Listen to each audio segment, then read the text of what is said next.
नमस्कार मित्रों, मैं आर्यन आपको अपने कहानी में स्वागत करता हूँ। कहानी कुछ इस प्रकार है। नदी पार घने जंगलों में एक साधु आश्रम बनाकर रहता था। वह पानी पर चलने की सिद्धि प्राप्त करने का यत्न कर रहा था, इसलिए प्रतिदिन सुबह से शाम तक तपस्या में लीन रहता।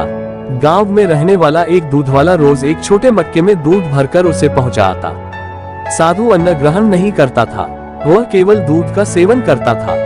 साधु को दूध पहुंचाने दूध वाले को रोज नदी पार करनी पड़ती थी, लेकिन वह बिना नागा रोज नियत समय पर आश्रम पहुंच जाता था। एक बार उसे किसी काम से दूसरे गांव जाना पड़ा। उसने अपनी बेटी को साधु को दूध पहुंचाने की जिम्मेदारी सौंप दी। लड़की एक दिन साधु को दूध पहुंचाई। अगले दिन तेज बारिश हो रही थी। जब वह दूध लेकर जाने को हुई तो उसकी मां ने उसे ये कहते हुए रोक दिया कि ऐसी घनघोर बरसात में नदी पार करना ठीक नहीं। लड़की नहीं गई। बारिश थमी तब तक शाम हो चुकी थी।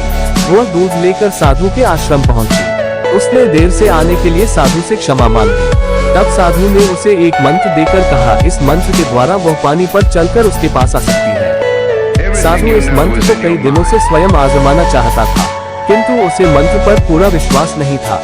लड़की ने मंत्र लिया और चली गई। उस रात मूसलाधार बारिश हुई और नदी उफान पर आ गई। अगले दिन लड़की की मां ने उसे फिर जाने से रोका। तब लड़की ने साधु के दिए मंत्र के बारे में उन्हें बताया।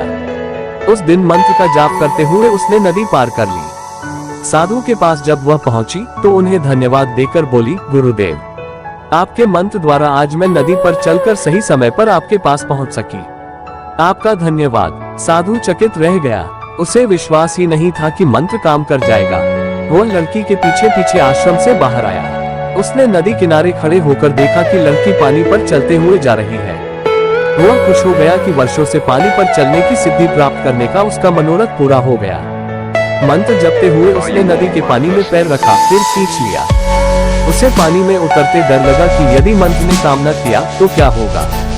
लेकिन जब उसने लड़की को नदी के पार सही सलामत पहुंचे देखा तो डरते डरते किसी प्रकार नदी के पानी में उतर गया। लेकिन थोड़ी ही देर में वह डूब गया।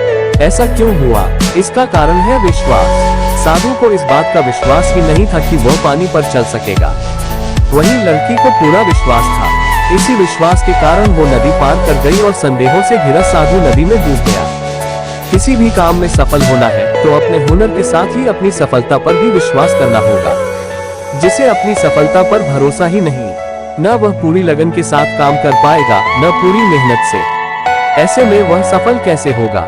इसलिए विश्वास की शक्ति का महत्व कम न आके। ये विश्वास की शक्ति ही है कि लोगों ने ऊंचे ऊंचे पर्वत भी लगा ले। खुद पर विश्वास रखें, अपनी सफलता पर विश्वास रखें।